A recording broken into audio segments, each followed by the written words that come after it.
Hi, I'm Tia. Welcome back to my channel, or welcome if you are new here. Today I'm going to share with you all of the books that I read during the month of May.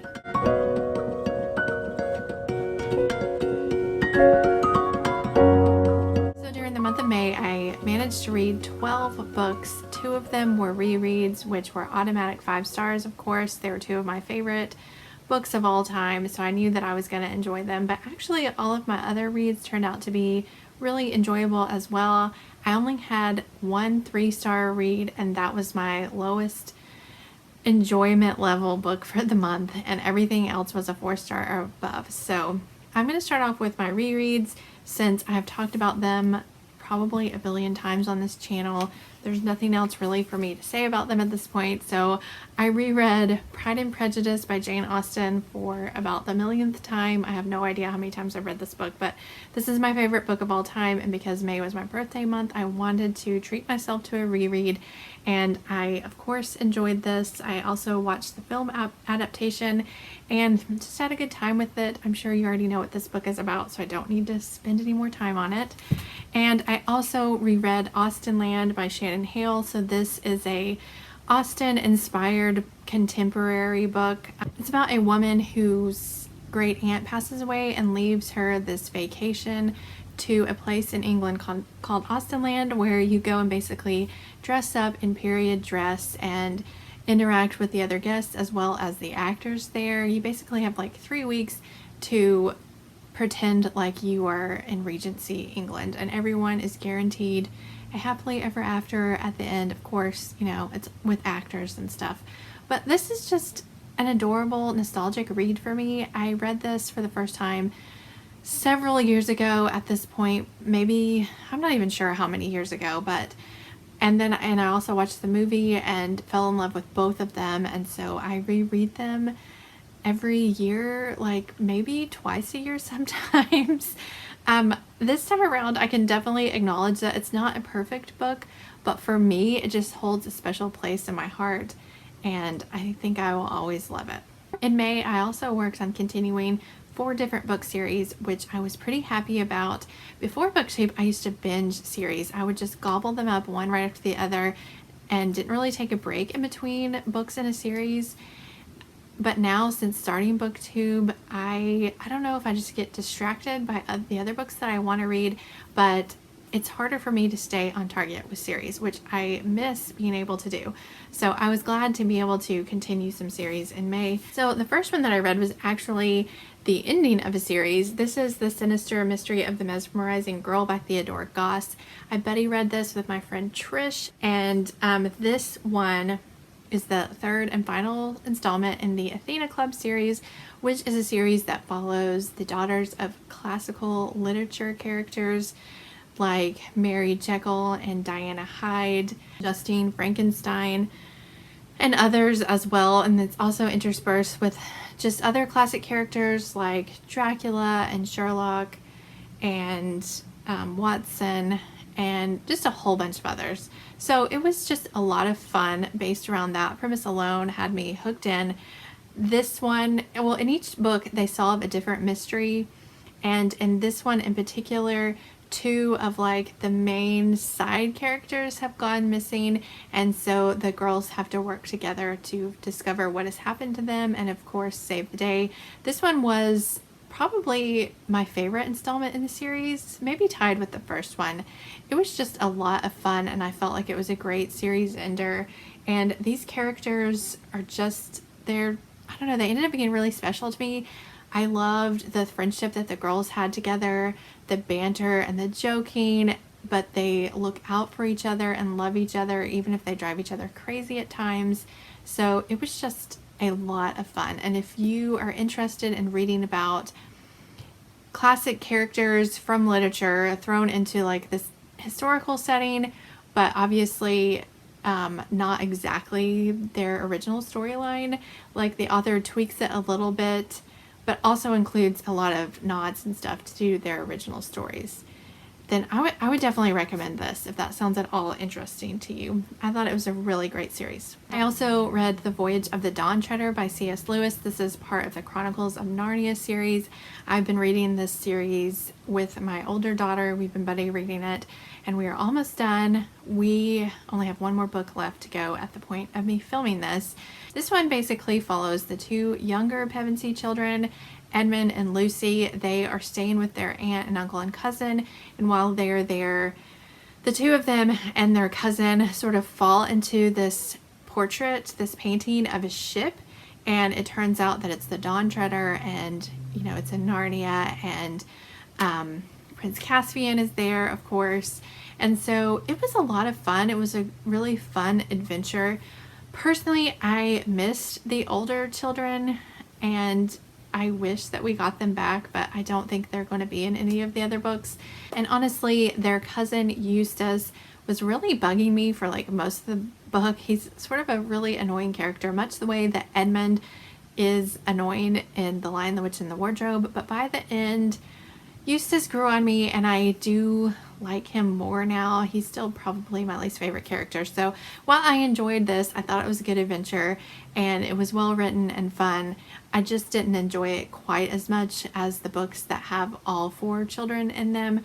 And yeah, Eustace is not my favorite. I also buddy read Magic Burns by Alona Andrews. This is the second book in the Kate Daniels series, and I read this along with Amy at Zoe Beck. So we read the first one and the second one together, and hopefully we can just keep going together.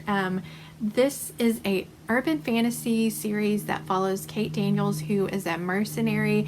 It takes place in a alternate Atlanta, which is filled with shifters and vampires and people who have magic, people who can control the vampires, like necromancers. And in each story, it seems like, at least so far, there has been some sort of mystery that Kate has had to figure out, solve, basically save the world again. And this one, she has kind of two mysteries that are sort of interlaced together that she has to take care of. And this one was a much better book than the first book. This one was much more well written. The storylines seem to flow better. Kate is definitely growing on me. She is a fun, funny, really strong character who I enjoy reading about. And I definitely plan on reading the third book, and hopefully it will just be even better than this one. Now, I will say that I do think that there are times when it is still a little bit confusing in this one, the world building, and sort of hard for me to picture and wrap my mind around. But I'm assuming that they're just going to get better and better. I mean, that's what I've heard from everyone. So since this one was so much better than the first one, I definitely do plan on reading the third one. I also read E is for Evidence by Sue Grafton. This is the fifth book in the Kinsey Millhone series, which follows Kinsey, who is a private detective in a fictional Santa Barbara, California. In the book, it is called Santa Teresa. In each book in the series, she has to solve a different mystery. In this one, she ends up being tied into this arson investigation, and it comes out with like a whole bunch of family drama and family secrets.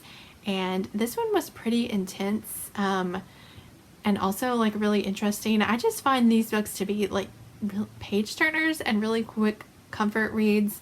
There's just something about them, and I'm really growing to love Kinsey, and I'm definitely planning on continuing this series as well. The Road Trip by Beth O'Leary is a book that was probably my most anticipated book for this year. I loved The Switch last year by Beth O'Leary, and so I have been looking forward to this book ever since I put The Switch down.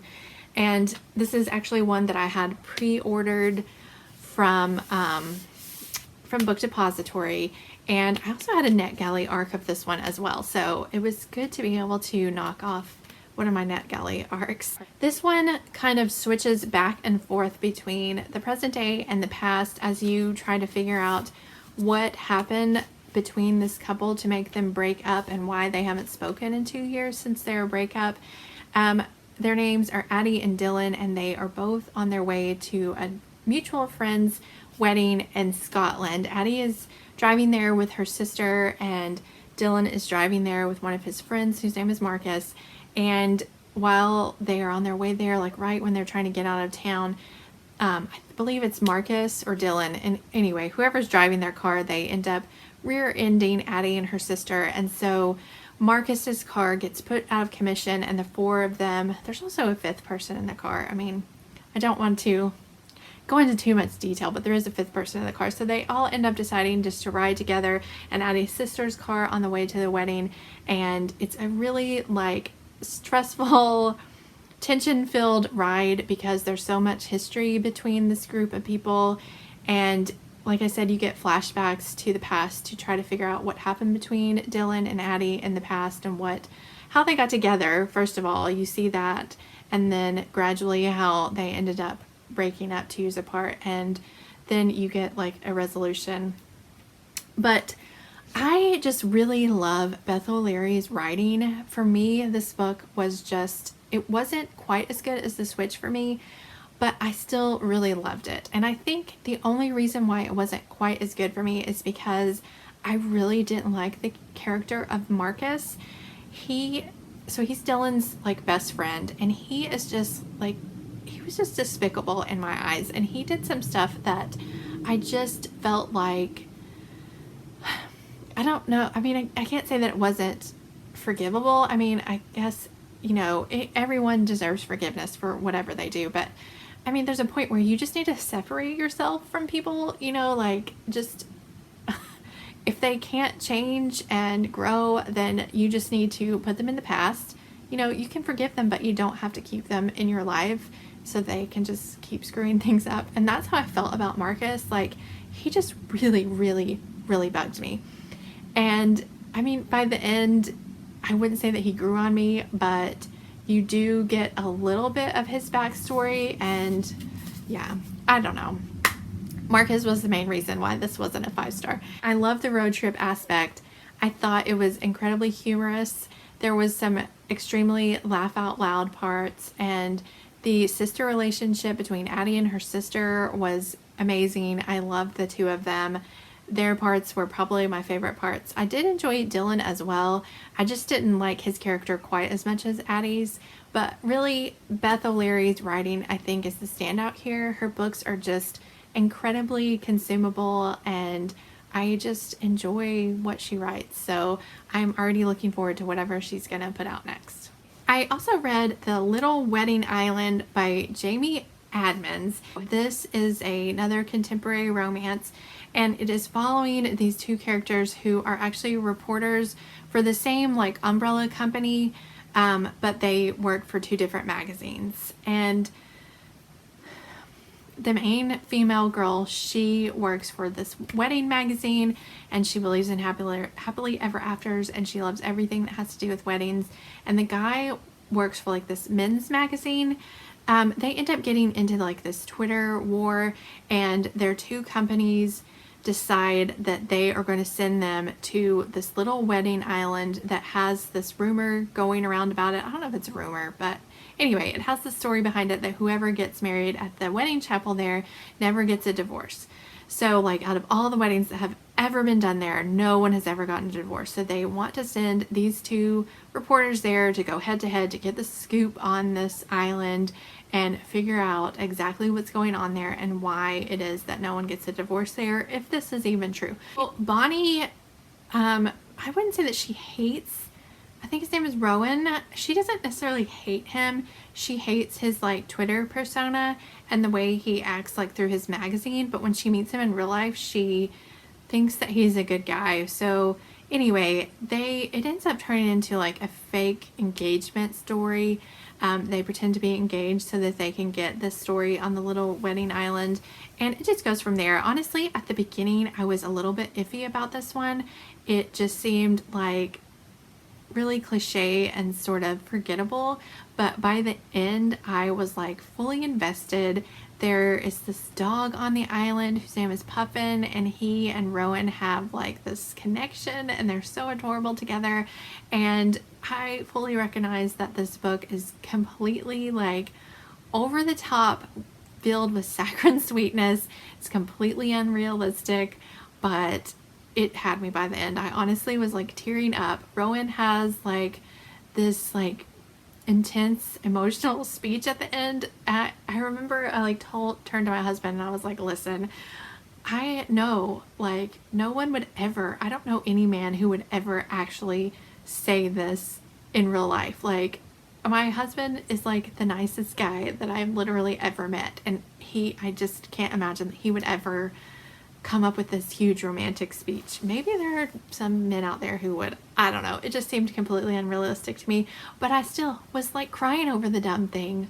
Yeah, anyway, it sucked me in by the end. I think this is my third Jamie Adams book, and I think this one is my favorite one that I've read by her so far. In May, I also read 2 of my 5-star predictions, so I am working on a 5-star prediction list for Book List Thursday with Sarah and Lindsay, and the 2 that I read in May, let me grab them. Okay, so we all buddy read, actually we had this huge group read over on Instagram to read The Lost Apothecary by Sarah Pinner. And actually this is one that I had like on NetGalley, an audiobook through NetGalley that I've had for like months. I mean, I don't know, since before it came out. So I'm glad that I actually was able to get that knocked off NetGalley as well. So I think that was 2 books off of NetGalley for me this month, which is a pretty big deal. I'm terrible at getting to my NetGalley books, but I was able to sort of alternate, like, well, I am really bad with audiobooks. I get really distracted. So I end up having to like read the physical book while the audiobook is playing, and it works better for me that way. But anyway, so that's the way I did it. Sometimes I would just read the physical book, and then sometimes I would pop in my earbuds and listen while I read. But anyway, this was a lot of fun, and I really enjoyed buddy reading it. I think that this was like a really compulsively readable book. I just flew through it, and I really enjoyed the storyline. So this is a dual timeline book that's following 3 different perspectives. The 2 of the perspectives take place in the past. The first one is Nellie. She is this woman who makes poisons for women who have some sort of complaint against a man in their life. And then this young girl named Eliza, who comes to her from her employer's place to ask for poison to be able to kill her mistress's husband. And that's how they meet. I don't want to tell you more of their connection than that. And then the one in present day, her name is Caroline, and Caroline is headed off to London on what was supposed to be her 10th anniversary wedding trip, but she finds out right before they leave that her husband has actually been cheating on her. And so yeah, the 2 storylines end up interweaving, and you begin to find out what the connection is between them.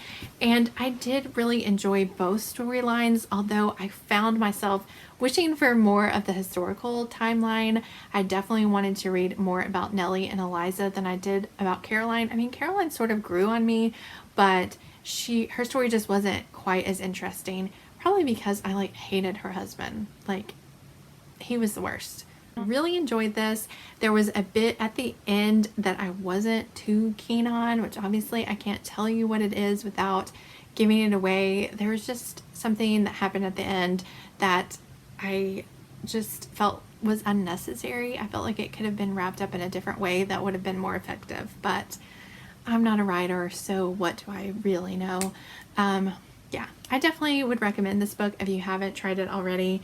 I thought that it was a lot of fun, and I will definitely be looking out for what Sarah Pinner writes next. Other 5-star prediction that I read this month was People We Meet on Vacation by Emily Henry. This one is like a brand new release. I think a lot of people are reading right now. So this book follows Alex and Poppy, who met during their freshman year of college and have been best friends ever since. They end up going on a summer vacation every summer together, no matter, where they are, because of course after they graduated, they ended up in different towns, but they always get back together for this summer vacation. And until 2 years ago, when something happened between them that we don't know what it is, but we know that has made their friendship awkward and sort of a struggle between the 2 of them, and so they don't go on this vacation anymore after that. But this year, Poppy has decided that she wants to fix their relationship, you know, however she can, she's got to get them back together because she just misses Alex so much. And so they're going to go on this summer vacation to Palm Springs, and she is going to fix everything. So the book is told in alternating timelines. We start with their, you know, their first summer vacation together that started like 10 years ago. And then we get a chapter in the present on this present summer vacation. Then we go to 9 years ago and then back to present day. So we just go back and forth until we figure out exactly what happened 2 years ago. And we just sort of see their relationship as it grows, with also having intermixing chapters of what's happening right now.